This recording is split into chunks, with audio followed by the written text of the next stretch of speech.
So we're back. We have Cynthia Rausch. It's episode number 59 of the Boston Chris podcast in less than a year. The idea was one a week, and I never stick to that. Ever, ever, ever.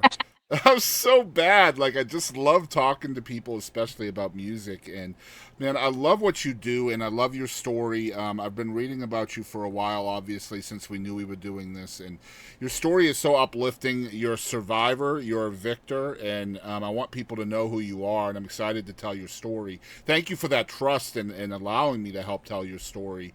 You mentioned you were born and raised in Kansas. So what was it like up there?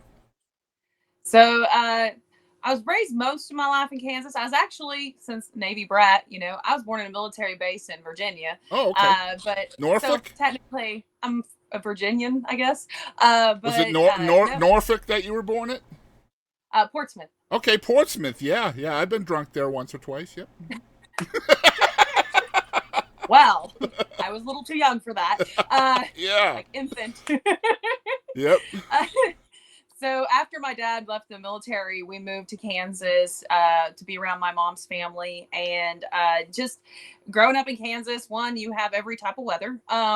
Yeah, yeah. And it's a wonderful environment to grow up in. I'm not going to lie. I was very blessed to have so many amazing people in our community that were supportive. My whole family does music. And so growing up in a family band, like to go and have the communities be so supportive and so kind and loved to hear what we brought was just so exciting as a kid and a teenager. Well, I was a teenager when I was doing music. And so with my family, and it was just when everybody started popping out babies and getting married, it kind of fell apart. But it's kind of hard to take a bunch of babies on the road, but and spouses. But it was a really fun experience growing up in a family band, and the Kansas is flat, and it's got its pros and cons like anywhere.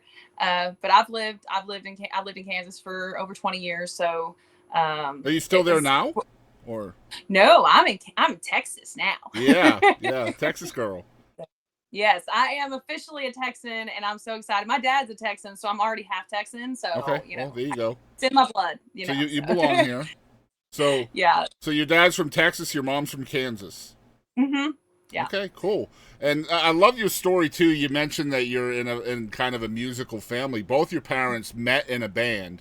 And then I think you're one of 8, right? Is that correct? Yep. And all of you have some kind of way in music, right? All 8 of you. So, like, nobody strayed from that in your family.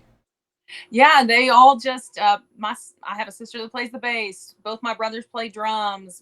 Another sister plays piano and sings. I mean, all of us are musically inclined one way or another. Another sister sings, and my parents, like I said, met in a band. And my dad said that he always wanted to start a band after he got married and everything, started having kids. He goes, I never thought I'd raise my band. And so he's like, that was a unique experience. And my dad is the one that started me on guitar. And it was wonderful. I really was crazy to have all of us on a stage. It was a lot of gear to haul. And when having a 10, well, so my oldest sister didn't travel with us. We started traveling after she got married, but she sang at church and such. But when we had 9 of us traveling on the road every weekend, going to churches and city events, fairs, it was a lot and it's so funny because to me that was like normal. Yeah. Like it was just normal to be gone on weekends. Like we did our thing on weekends and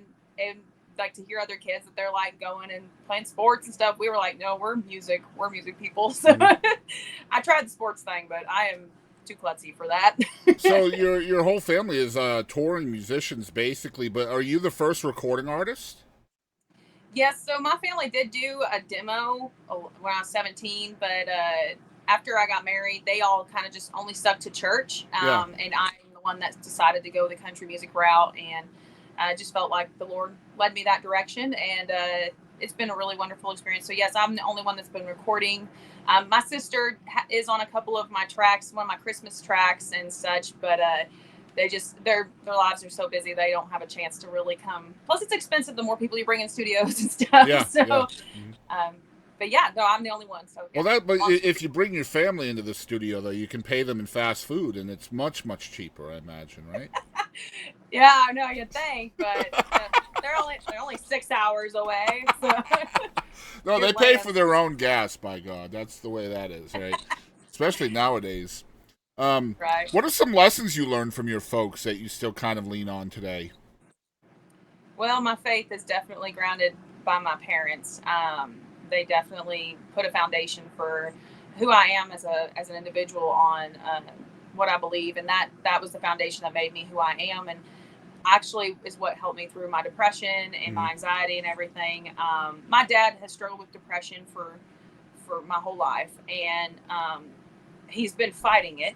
He's fought it his whole life, and to see him overcome that has been um, a big inspiration for me.